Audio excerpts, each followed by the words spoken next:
Welcome, John Sweeny, to the Behavioral Groups podcast. Thank you. It's great to be here, especially since it's my theater. I didn't have to go anywhere. I love it. We have a very special podcast today with the owner of the Brave New Workshop, author, and fantastic humanitarian, John Sweeny. So, also known as a fat guy from Wisconsin. So yeah, well, you know, choose whatever you want to perceive. Is Jiggly Boy a more formal term? Jiggly Boy would be the formal character name. Yes, Okay. That's what you want to do. All right. So for we start off with a speed round where we're going to ask you just very simple questions. We want your quick response on this. And Tim, you have the first question. Unicycle or bicycle? Unicycle. All right. SNL or Second City? SNL. Own a comedy club or sell commercial real estate? Own a comedy club. Oh, we're going to get into that one. All right. So strip and dance in front of 20,000 people or talk to your kids about the birds and bees? Let's strip in front of a bunch of people.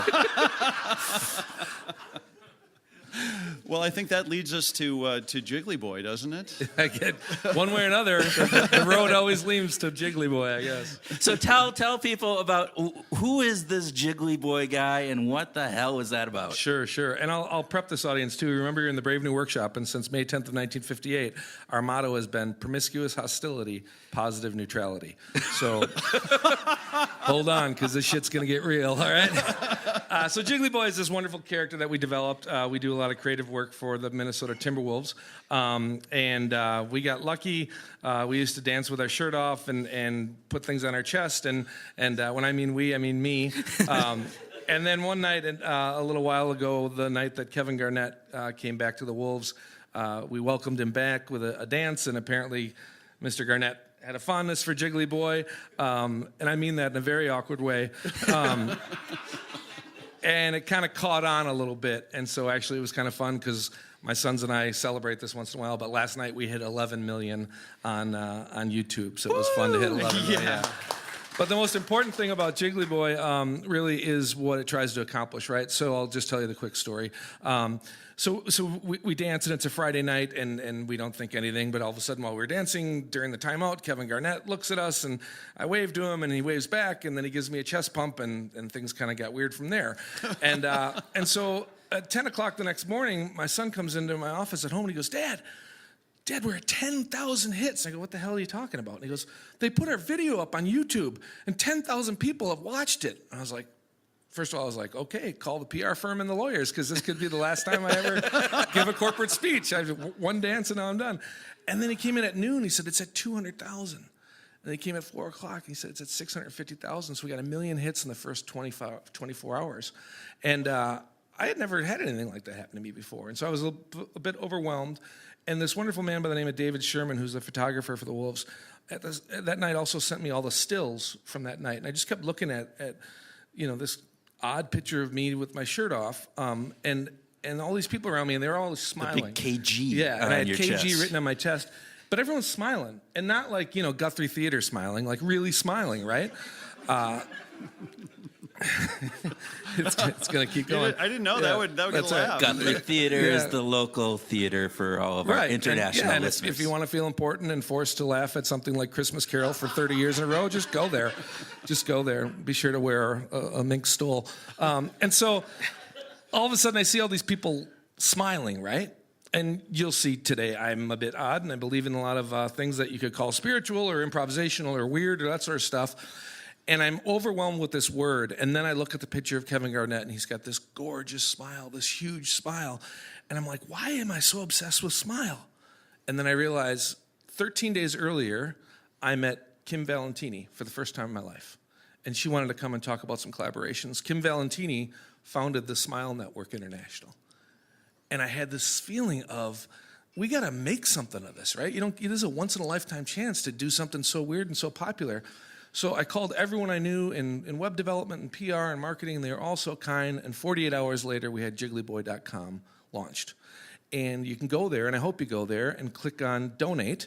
And that money goes directly to Smile Network International. And as of today, we've funded 291 cleft palate surgeries for kids in third world countries. So that's really what I like most about Jiggly Boy. So, yeah. And if you see the video, I wouldn't recommend a full meal anytime before watching it. So, yeah. Okay, well, let's talk about you as an author.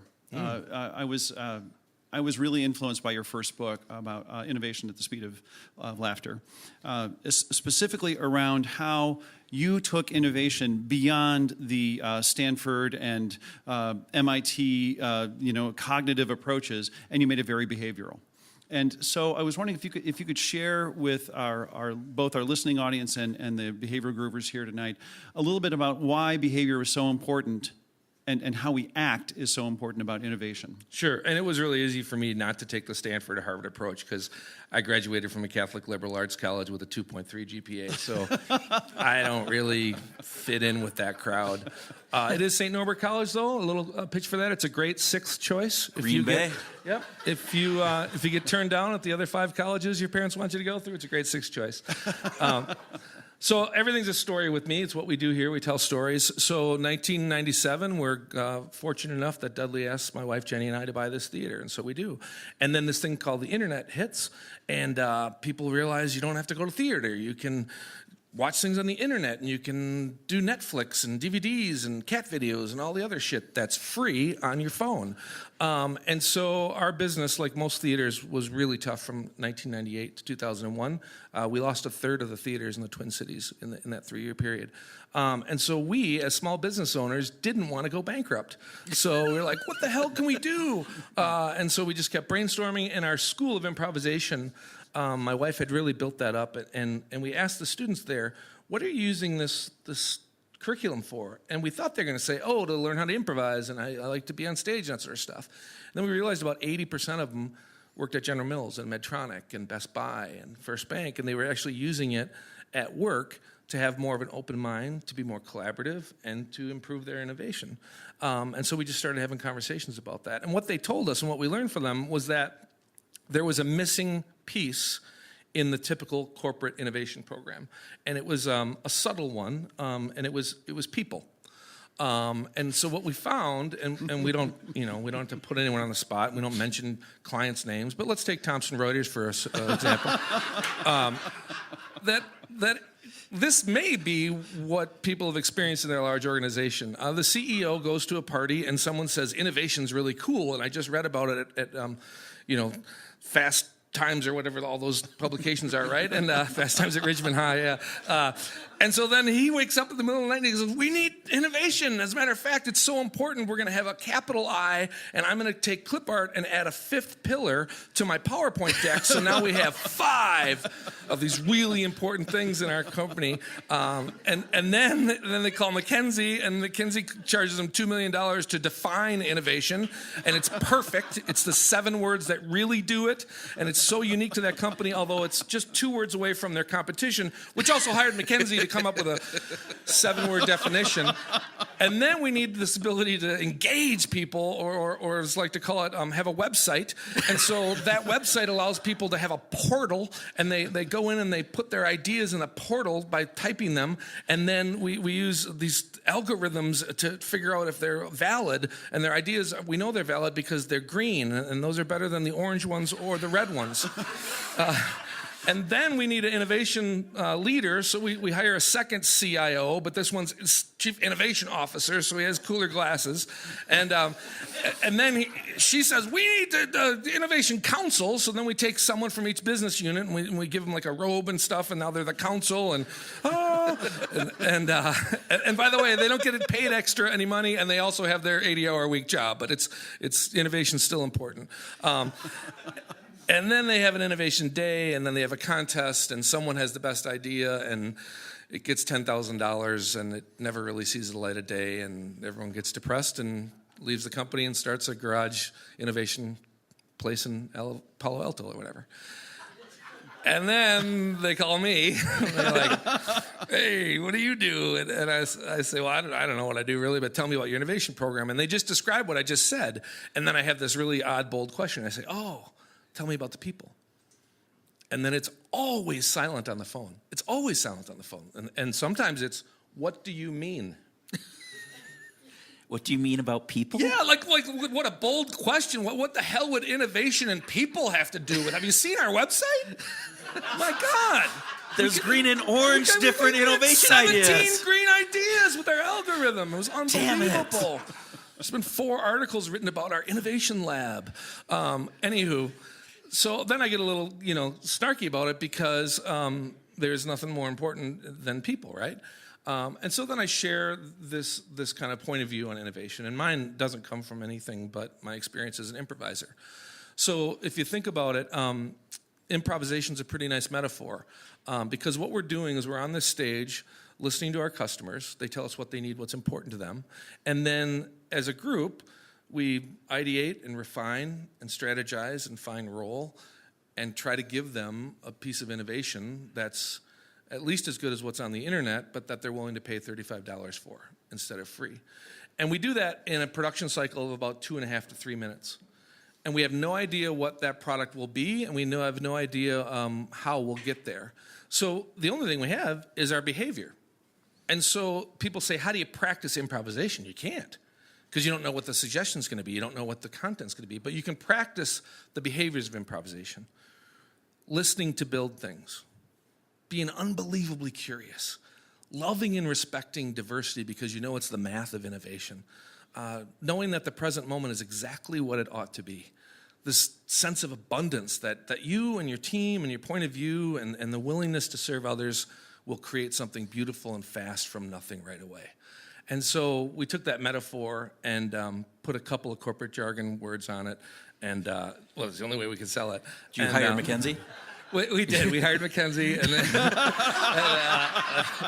so that's why it's taken 7 years to get out of that financial hole. But we're going to be fine.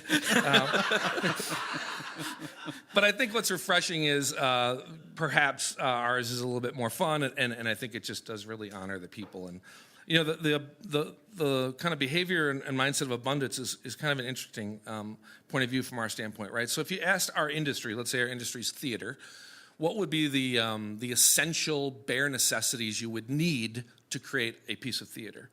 And most people who work at theaters may say a script, a director, rehearsals, props, and costumes. But for 60 years on the stage, we've been creating theater with none of that. And so you have this amazing sense of abundance because you don't ever say we don't have enough. We do have enough. We have the voice of customer and our point of view to serve, and then a culture that just says yes and, yes and, yes and this kind of mentality of our job on stage is to make everyone else look better than ourselves. And so you just feel safe. You feel like Dudley. You're up on this high wire, and your net is your friends, your coworkers. So what was the question? What's that? Yes, he did. That's right. Well, he was a single tightrope. You should have done with someone else. Yeah, I like that. So you mentioned a component of yes and, yeah. And that's a big component, and we go back 15, 20 years on some corporate training gigs, various different things. And that was the one thing that, to this day, I still come back to. So can you help explain what yes and is and why that's important? Sure. And yes and isn't ours. It's kind of the most common term in all improvisation, and it's been around for a long, long time. Although Dudley was probably one of the people, him and Viola Spolin and a couple of people who started Second City, they really were kind of the first dissectors of the behavior of improv and what do you need to be able to build something quickly. So yes and is kind of broken up into two places in our world. Yes is really kind of just the acceptance of your current reality in a positive way. This is what we got. And in our sense, that it's a suggestion in 2 minutes. That's what we got. In the real world, it's this staff, this bandwidth, this budget, this marketplace, this strategy, this leadership team. And so you get good at saying, I'm not going to spend much time critiquing what I currently have. I'm just going to feel grateful that I have it. And that's the yes. And then the and is this commitment to move forward, to build, to go towards solution of innovation without really knowing the journey. But this great desire to build and to serve. And so you just say yes and literally every moment. And then it's kind of like... what was that movie, Tremors or whatever? Like Robin Williams, he played a guy who had that disease where it was kind of like Tourette's, but then it got so much that then you just stopped. And they were all kind of frozen. Almost statues, right? It's kind of like that. You say yes and, you say yes and, you say yes and then all of a sudden you just are yes and. It's not the dissection of moments. It's you're being yes and then if your teammates are doing that, then miracles can happen. So one of the things that the book stresses is not brainstorming, just sitting around a table, with someone standing at a whiteboard, but actually standing in a circle, talking to people, engaging, doing games, playing with each other in a behavioral way. Why do you think that's so important, John? Well, I think part of it's physical. I think our brain acts differently when we're in touch with our bodies and when we're in movement. Part of it is distraction, right? So the biggest problem with brainstorming from a cerebral standpoint is this wonderful monkey brain that tells us every idea sucks. And I still have that. If I improvise tonight, I'll be up here going, oh, you're not very funny and all that sort of stuff. We all have it. So if you distract yourself with physicality or being engaged with others, it kind of quiets that self-judgment. And then it really also it's grabbing a lot of other stimulus, right? If you're sitting there in a room and there's a whiteboard and there's someone just going, okay, next idea, next idea, next idea, that just doesn't have as much kind of sparkly, shiny things, and it doesn't provide a culture of energy. Where if you're doing something fun and you're seeing smiles and people are lifting you up, it just I always kind of think of it as a good Irish stew, right? Like you got some carrots and some onions and some lamb, and then you just keep boiling it, and then the flavor is the innovation. But individually, you just can't do it. So the other thing too is almost always when people are being physical in brainstorming, it's an activity that they enjoy. So that kind of tricks the brain because you're laughing, you're having fun, and the judgment part of our brain doesn't like that. Like it's hard to go, oh, you're an idiot. Well, you're just having a great time. So I think the fun plays a part in it too. Well, you're drawing, from a behavioral perspective, behavioral science perspective, you're drawing different associations. And so the associations that are lit up in your brain because you're moving, because you're acting, because you're responding to different people is very different than sitting down and trying to be cerebral about it. And so from that perspective, it really does offer this opportunity to bring out some ideas that are probably a lot fresher and a lot more innovative than a traditional one. And I think the other one that I forgot, really might be the most important, is if you're doing it with other people and the rules of engagement of that culture at that time is to lift each other up and to yes and each other and to say, I don't know if that's a great idea. We don't need to know that right now. We just know that you gave it, so thank you. Then you're getting this smiles, and you start to feel like smarter than you are and more innovative than you are. Because I just said something, the whole group went, great, that's a wonderful idea, woohoo! And then you realize you're like drinking your own medicine, and you feel strong and innovative, and then then it's over, and you go back to your kind of horrible, lonely self, and fall off the wagon, and the police get involved, and there's, oh my God, third marriages. We need that, Tim. We need that. We need that. That's right. Then you call McKinsey. We need 7 words to describe what we're doing. Well, but you also used it when you were pitching the first book, right? I mean, you used a sort of a behavioral kind of a model rather than just standing up and making a presentation to the book committee. Yeah, and I wouldn't know how to kind of figure out what the behavioral science was, but what we like to say is we scared the living shit out of these people. Because what we did is, and you can imagine, I'm sure you have one of these in your workplace, one of the people that we work with, his name is Caleb McEwen, and he's the artistic director of this theater, but he's also, in my opinion, the best knife thrower in the world. And I'm sure you all have knife throwers in your life. You all heard that, right? The best knife thrower in the world. And he really is. He made it all the way to the final round of America's Got Talent. He's the lead of a wonderful group called the Danger Committee in there at the Minnesota Renaissance Festival. But he can put 7 knives in a Post-it from 15 feet, right? Like the guy can throw knives. So we were like, wow, let's take advantage of that. And so you didn't market a book. Everybody needs a knife thrower. Well, again, I think sometimes it shows that innovation is a bit easy, right? So I had no idea, how do you write a book? How do you publish a book? I mean, I hadn't read one yet, right? And so we learn about this, and so the publisher brings all these new authors to the Helmsley Hotel in New York, and everyone gets 10 minutes. But there's like 80 people in 3 days, and then all of the regional salespeople are there, because this is back before Amazon, right? So they're literally driving to Barnes & Nobles with a bunch of books going, you should buy this one. So I tell me how it goes. And so I said, why don't you come to one? And these authors were on stage pitching their books, and they were saying provocative things like, the cover is 7 inches by 11 inches. There's 143 pages. First is a table of contents. They were describing their book, and I'm like, how is this influencing, let alone getting people crazy to buy your book? Because last time I checked, there's 1.6 million getting published this year. So how the hell can you be anything more than white noise or, a great place to start a fire? So we decided to do something tiny bit different, and so what we did is we built a 4 foot by 8 foot, 3/4 inch piece of plywood with some legs on it, and then we had the cover of the book printed, so it was that size. And then I stood in front of that board and talked about the book, and Caleb silhouetted my head with 13-inch steel knives. We still, I think it's somewhere on our website, but what we loved is there was this dude in the front row, and he was just a nice gentleman. He had a very sensible cardigan on and stuff. And when the first knife hit, he lost it, man. He was like, what the hell is this? Just talk about the table of contents. There's knives thrown around here. So, What's the cover look like? So he got up and he left. And you see it on the video, and he kind of went like this, like, no. So I was like, all right, well, he's not going to sell any, but the rest of the rooms.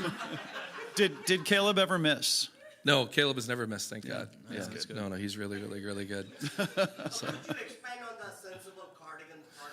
Yes, it was just a single line around the chest area, and it was kind of brown with a darker shade of brown, and it looked like kind of a, Bill Cosby didn't have enough money, right? It was Charlie Brown. It was Charlie Brown. There you go. It was wonderful. So and the good news about that is that it helped to sell dozens of those books. Just flew off the shelves. Yeah. So, John, you talked a little bit about the beginning about diversity and inclusiveness and why that's important. Explain a little bit more about that as you're thinking about this element of innovation and everything else that you're doing. Yeah, and I always kind of, when I talk about this, I always want to make sure that people know, that I'm not trying to be cheeky. There's probably, it's one of the things I believe most in is the importance of diversity and inclusion. But to be honest, when we started hearing that in the corporate world and people asking about us, we literally said, what the hell are you talking about? Because it was just so far away from our world. Because in the world of improvisation, you understand the math. And you understand that if the four of you are similar, you don't have a very good chance of creating something interesting. But if the four of you are drastically different, then the math starts to happen. So we've spent our whole life as improvisers never even pausing about diversity, just cherishing it, just loving it, just can't wait to, I'm going to start the scene over here, and you're going to start with a point of view that's drastically different. Awesome. We got something here.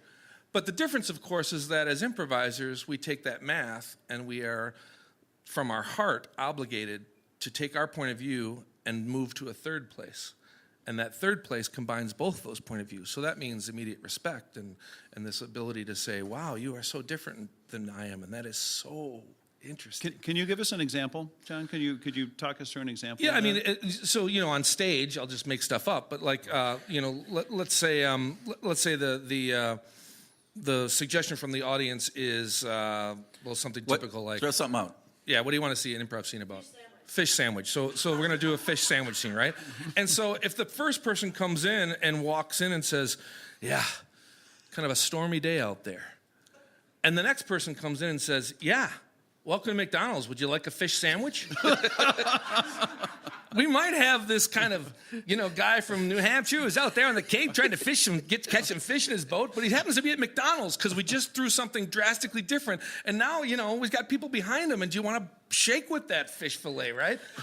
My point is, if you walk out and the second point of view is very close to the first, then we can't double. We can't do 1 + 1 = 3. We can just continue to kind of hit that point of view. And then from a personality standpoint, it's wonderful because it's even how we cast around here, right? We try to go, okay, this person's great. What's really, really far away from this person? Okay, then she'll do. And then what's really, really far away from those two? And because we just know that 5 people who are really different can produce something really innovative. So we've been able to use that as a metaphor, but at first I just don't get it because I just think diversity is not only beautiful, it's necessary. It certainly is in my work. So how do corporate innovation teams stack up in your estimation? When you talk, 250 keynotes a year? You're in the corporate world all the damn time. And you get to see these teams. How do you think they measure up on the diversity scale specifically? Yeah, I wouldn't generalize them, right? It's kind of regardless of industry, it's specific to that company. And I think it just goes right to the culture. If the culture of that organization is affirming, is okay with failure, is this kind of we don't know exactly what we need to do right now, but we know the people who work here will find out that solution. If they're in this mindset of service, if the reason they exist is for their customers, then it seems to come really organically. And to be honest, if I had to say the biggest factor in determining are they a great innovative team or not a great innovative team, it's the leader. Yeah. It's whether or not the leader's walking the walk and talking the talk. And that's more than the PowerPoint or the books or that sort of stuff. It's the simple things. You're on a conference call, and are you paying attention? Or you just keep hitting the mute button, right? You're making eye contact in a meeting, and are your eyes generous and hopeful, or demeaning and judgmental? Is your goal when you're coaching someone that you work with to fix them or to blossom them? And so it really kind of comes down to that behavior. We use really kind of serious and important and scientific words. We call it the douche factor. And so part of what we market our services is we go into organizations and reduce the douche. So, but you know what I'm talking about? It's like Good sales pitch on that. Reduce the douche. Gosh. Yeah, especially with the really conservative companies. They love that term. But you know what I'm saying? It's not that complicated. Do people feel strong and loved? And you can't say those words a lot in big corporations sometimes, but that's what it is. And the only reason I know about that is because on this stage, we'll have a standing ovation night if this culture on this stage is full of acceptance and love and appreciation and this confidence that comes both from you but from the people who are affirming you the whole time. It's undeniable. It's like magic. The crowd goes nuts. But if we're kind of judging each other, and even improvisers can have a really, really poor level of quality of innovation. So the culture happens in real time. It's organic. It's not just the people themselves. It is actually something that is grown and supported and created mutually. Yeah, and we talk about that. It starts with a culture of one, and then there's 5 cultures of one. But then because of the nature of our kind of business, where we're kind of layering with each other and feeding off each other, then it becomes more of a culture of one, but there's 5 members in it. And so it's that symbiotic, is that a word? Something like that? I don't know. But it's that kind of, you can't have the culture without the strong individual, but then you can't have the culture without the collaborative acceptance also. So, and you can feel it on the stage. Yeah. Like it's either a, whew, we got this, or, because it's scary up here when it's not going well. Well, and you can feel it in organizations. I mean, you can walk into an organization. I've worked with enough organizations. You walk into, you feel if it is that culture that is inclusive and welcoming versus cold, calculated, and you're kind of going, oh, I better watch my what I'm doing here and make sure I don't mess anything up, because that's going to be really big. We could go on and on for hours, but we have a limited amount of time up on stage, so let's open it up for questions from the crowd. Anybody have a question that they want to ask John? Because I know you don't want to ask a question for Tim or me. So questions for John, and then we'll repeat it. All right, go ahead. I'm sorry, I might have missed the memo, but do you do keynote speeches for corporations, or I'm just wondering why we're talking so much about that? Sure, yeah. Can you repeat the question? The question was whether or not, me personally does a lot of keynote speeches for corporations, and the answer is yes. And the quick story is, when I talked about that period where the life changed for the theater, we had to figure out what to do to keep this place alive. And so I had worked for 6 years in corporate real estate, and someone said, you should go, and your students are saying this training is really good. Could you package it in a way that you could sell it? And so I just started having lunch with, people at General Mills or Best Buy that I knew or whatever, and said, we think we can help people change their behavior, and inherently that'll lead to a more productive workplace. Yeah, through this improvisational mindset, right? So literally our training is people on their feet doing hours of improvisational exercises, kind of outward bound for the mind, and they're practicing really small, simple behaviors. Are they listening better? Are they deferring judgment better? Are they reducing hesitation? Are they reframing other ideas into something that's usable? So, think of it almost as an innovative fitness program, and that our training sessions are kind of workout sessions, and they derive from what we do as improvisers, right? Like the reason we're good improvisers is because we practice a lot those behaviors. Question Are here. you saying improvisation can be taught? Because I'm an INTJ, so I've always been told like I might be the worst person at it. Right. Well, those are kind people. So the question was, can improvisation be taught? And she was saying that she was an INTJ. And for those of you who aren't as old as I am, that's a Myers-Briggs categorization in the 4 different categories of Myers-Briggs. And of course, I won't be able to answer your question until I tell a story. So 1997, I'm on the stage at the Brave New Workshop, and we decide that we are going to tackle this issue of the glass ceiling. And Dudley's directing the show. And he says, we're gonna blow this thing out. People are just lying about it. They're saying, oh, women now get 3 weeks after they have a baby, so we're really equal around here, right? And this was 97. So he said, so let's go outside of ourselves and ask women in the corporate world to come and be guest writers, even if they've never written anything. Let's learn from them. So like we had a person who was the first pole climber for the power company, first female pole climber. So like she's up there doing this stuff. She's the only one out there. And then my favorite was we had Rebecca Rand. Rebecca Rand was at that time operating the only working brothel in the Midwest, and it was in St. Paul. So she was a madam, right? And she was just awesome. And I'm the this kind of naive Catholic guy, right? And so like after the first rehearsal, I was like, oh my God, she's a hooker. I can't believe it. I got like all turning red, and I was like, you sleep with men for money? This is awesome. And so it was her idea, and this is what we did, and it's based on what you just said. We developed a show called Cinderella and the Glass Ceiling. And the idea behind the show was that Cinderella couldn't go to the ball because she was an INTJ. She did not have the Myers-Briggs profile to be accepted in the world of, what it takes. We also made some fun that she didn't have a penis, and that was also a criteria to be a CIO in 1997.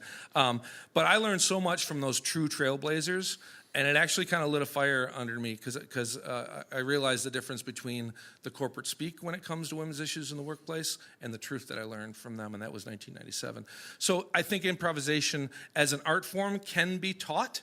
There's simple things that we do to learn how to begin and heighten and conclude a scene. We can practice different points of view that are, somewhat often asked for. I mean, you can say, I've got a good Trump, or I've got a good Hillary, or I'm going to be, this type of person, that sort of stuff. But mostly what can be taught is the mindset that you get in, because it's a bit kind of frustrating, but kind of like the Buddhist and the Zen, the best improv is those who don't try. And so you get to a place where what you're doing is getting empty and discovering the next moment. Getting empty and discovering the next moment. So you can teach someone how to do that, but it takes practice. Because it's the same thing with meditation, right? You're getting empty, and then all the crazy thoughts come in. So yeah, we believe there is this kind of sense of rhythm, sense of funny. To be in this stage, you have to be well-read because we do political satire and improvisation. But yes, and here's why we believe why we can teach improv. Because every 5-year-old in the whole world can do it. So we don't teach improv, we unlearn what we learned as adults. So that's really our service. We chip away and we love, and all of a sudden you're back to that confident 5-year-old going, I want to play. Dan. How can those of us who are like individual contributors at a company, so not the CIO, how can we bring innovation and diversity in when we're not necessarily the decision makers around? Yeah, so the question, and we get a lot, is how can individual contributors, when they don't have a place of power, they're not the chief innovation officer or that sort of stuff, how can they, and this wasn't the question, but how can they survive, and then how can they actually affect the innovation of a large organization? It's back to that culture of one. The thing that I really love about technology is we believe that an innovative revolution inside an organization is so much easier to do now because of social networking and groups like this, right? And so what we ask is that you have this strong culture of one, and you believe that it's important to be innovative for the sake of serving others, and that could be your customer, that could be your coworker, and then you surround yourself with like-minded people who will keep supporting you, because it is a battle. And it's a battle not because of people who don't want to be innovative. It's a battle because the two primary parts of the corporate structure. One, it's hierarchical. We have a vertical org chart. And so by its very organization, you have people who are judging others and determining their career path. It's called 360 reviews. And then that can get decayed, right? And that can get a bit wanky because of things like political stuff. Who's college buddy, all that sort of stuff. So it gets messy. So that makes innovation hard. And then the other thing is, the true metric of innovation is often profitability. And so we have this narrow little metric of whether or not something is innovative. And that just feels odd for us because our true understanding of innovation is whether or not the art is beautiful, right?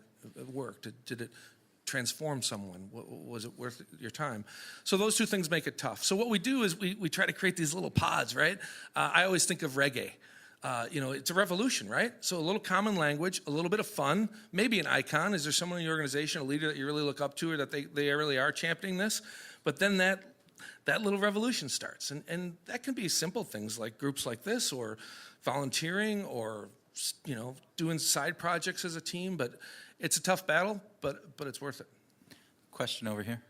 How do you create enough safety with these organizations that you go into to actually get them to take the risk to do this? Yeah, so the question is, how can I create enough safety with the organization to kind of allow them to do that? The blunt answer is it's not for everybody. We have done 126 of the Fortune 500 right now, so it's for a lot of them. But from a sales and marketing standpoint, it takes me a lot of time, maybe a 2-year sales cycle, to build their trust up enough to do two things, to allow them to understand that this metaphor of improvisation and this behavior side of innovation actually can lead to productivity and profitability, and kind of draw that path for them. And then to get them away from their understanding of, oh, no, we're different here. We've got some really serious people. They'll never, ever do it. Said every client we've ever had, right? We used to joke that we could work with the National Association of Actuaries, right? Yeah. And then we got that gig. So I was a keynote speaker for the National Association of Actuaries, and it was actually humbling because I realized how judgmental I had been, right? They were awesome, huge drinkers, yeah, and they just went for it. They were some of the best improvisers I've ever met, but. And maybe we're going here with the conversation, but here's what we have to do. We have to somehow convince them that their own individual brains, the people who are buying our services, aren't necessarily right. Because their brains are going to that mindset, the default mindset of fear and safety and profitability and risk aversion, right? So, you've gotten to know me a little bit in the last 20 minutes. Just that. It's like, get him out of here. He's a risk. He's a we don't want you in front of our, HR department or whatever it is. But it's mostly this fear of, wow, we could produce things without perfect strategy and meetings and emails and all that sort of stuff. And what we always say is, probably not. But if you have that in your culture, then you can refine and perfect. We always use the example, my mom's 92 years old, right? And she's got a Medtronic pacemaker in her chest. I don't want Medtronic to improvise pacemakers, right? It's got to be perfect. But that culture helps. So I wouldn't say it's easy. What's nice is that we've built our business. We do one and it goes well, and then one vice president will say to the next president, "Oh, you got to try this. It was great." And there's a bit of bravado, we're in operations, but we did that improv thing, so we're pretty cool. The accounting class. No, McKinsey's not a client. Yeah, well, they're no longer a sponsor of this podcast. Sorry about that. Damn it. Well, I'm sorry. Maybe I wasn't clear. I was talking about Mackenzie Phillips from the show's Three Company. So she's just, we've had a long battle with her. One more question? Yes. Describe the best candidates from a corporate perspective who really need what you have to offer. So the question is, describe the best candidates who need what we have to offer. I'm pretty compassionate about this because you would think it would be those naysayers and those jerks, right? And sometimes people are just too far gone, right? I think the people who need us the most are the ones who in their heart know how innovative they are, but somehow have been told through Myers-Briggs or whatever it is that they're not. And if we can just crack that shell, even for a couple of hours, and let them rekindle that confidence with their most innovative self. Because I don't have any proof of this, but I know in my heart we are all born innovatively perfect and innovatively equal. I just know that from kids. And so those people kind of seem ripe. They just need a little bit of love and maybe a little practicality of, oh, I can do this. I can defer judgment. That's a behavior I can practice. I can reframe things. And so a little bit of procedure, but they're right on the cusp of believing in themselves again. And those are the most gratifying. And those are the ones that I wish we didn't have to pay bills, right? Because I would spend my life just finding those people and just loving on them for a couple hours and letting them be their best selves. Because that's what we need. And that's where the innovation comes. All right. John Sweeny, thank you very much for being a part of the Behavioral Grooves. Yeah, let's Thank make some you. sandwiches. Thank you, everybody.